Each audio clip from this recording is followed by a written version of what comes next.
நம்ம இந்த வீடியோவில் எதை பற்றி பார்க்க போறோம்னா ஹோட்டல் சுவையில் ஹோட்டல் ஸ்டைலில் ரொம்ப டேஸ்டியாக நம்ம வீட்லேயே கோபி ஃப்ரைட் ரைஸ், அதாவது வந்து காலிஃப்ளவர் ரைஸ் எவ்வளோ டேஸ்ட்டாக எவ்வளோ சூப்பராக ஹோட்டல் சுவையில் நம்ம வீட்டில் எப்படி செய்யறதுன்னு சொல்லிட்டு தான் பார்க்க போகிறோம். நான் பாருங்க, இவர் தான் செய்ய போறாரு. வாங்க வீடியோக்குள்ள பார்க்கலாம். நிறைய வாட்டி காலிஃப்ளவர்லாம் போட்டு வீட்டில் செஞ்சிருப்போம், ஆனால் வந்துட்டு அந்த கோபி ஃப்ரைட் ரைஸ் டேஸ்ட் வராது. ஹோட்டல் ஸ்டைலில் எப்படி செய்யலாம்னு சொல்லிட்டு பார்க்கலாம். நம்பரில் வாங்க வீடியோக்குள்ள போகலாம். முட்டைக்கோசு கேரட்டு சீவி வச்சுருக்குறோம், ஒரு குடமிளகாங்க முழுசாக, கொஞ்சோண்டு கருவேப்பிலை, அதுக்கப்புறம் காலிஃப்ளவரு, ஒரு பெரிய வெங்காயம்.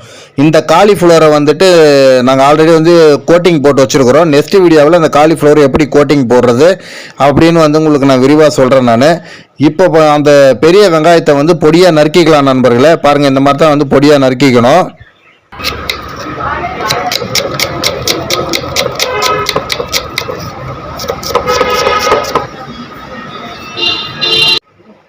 மிளகாவையும் அதே மாதிரி சின்ன சின்னதாக பொடியாக கட் பண்ணிக்கலாம். நம்ம ஆல்ரெடி கோட்டிங் போட்டு வச்ச அந்த கோபியவையும் சின்ன சின்னதாக பீஸாக கட் பண்ணிக்கலாம்.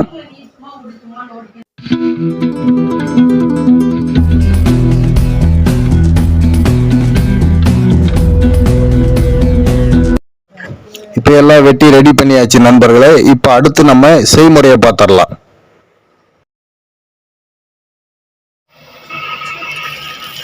இப்போ செக்கில் ஆட்டின சுத்தமான நல்லெண்ணெய்.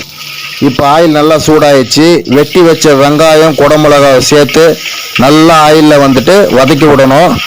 இப்போ நம்ம சீவி வச்ச முட்டைக்கோஸ் கேரட்டு அதை சேர்த்துக்கலாம். சேர்த்துக்கிட்டு நல்லா வதக்கி விடணும் நண்பர்களே.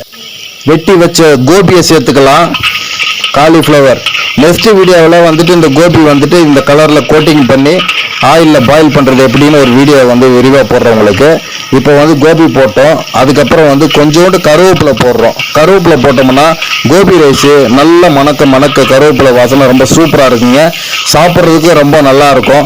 இப்போ நல்லா வதக்கிட்ட அப்புறம் நமக்கு தேவையான, அதாவது நான் பண்ண போகிறது இப்போ வந்துட்டு ஒரு ரைஸுக்கு தான் உங்களுக்கு அளவு சொல்லிக்கிறேன்.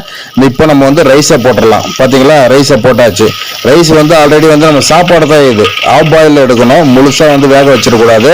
வீட்டில் செய்கிற மாதிரி நம்ம வந்து சாப்பாடை வேக வைக்கக்கூடாது. இது வந்து ஒரு முக்கால் வேக்காட்டில் எடுத்து நம்ம செஞ்சால் தான் இந்த ரைஸ் ஃப்ரைட் ரைஸ் வந்து சாப்பிட்றதுக்கு நல்லாயிருக்கும். இப்போ ரைஸை போட்டு நல்லா கிளறி விட்டுட்டோம். இப்போ நம்ம இதில் மசாலாவங்களை சேர்க்க போகிறோம். மசாலா வந்துட்டு ஃபஸ்ட்டு வந்துட்டு நம்ம இதில் சேர்க்க கொண்டு போகிறோம். நம்ம நல்லா இந்த மாதிரி கலக்கி விடணும். ரைஸ் வந்து கட்டியாக இருக்கக்கூடாது.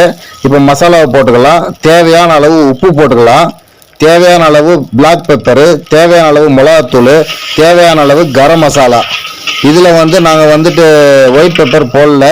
பார்த்தீங்களா, சூப்பராக போட்டாச்சு. இப்போ வந்து தேவையான அளவு சோயா சாஸு கொஞ்சம் லைட்டாக ஊற்றிக்கலாம், சாப்பாடு கலருக்காக போட்டு இப்போ நல்லா வந்துட்டு சாப்பாடை வந்து நல்லா கிளறி விடணுங்க. அப்படியே விட்டோம்னா அடி பிடிச்சிக்கும்.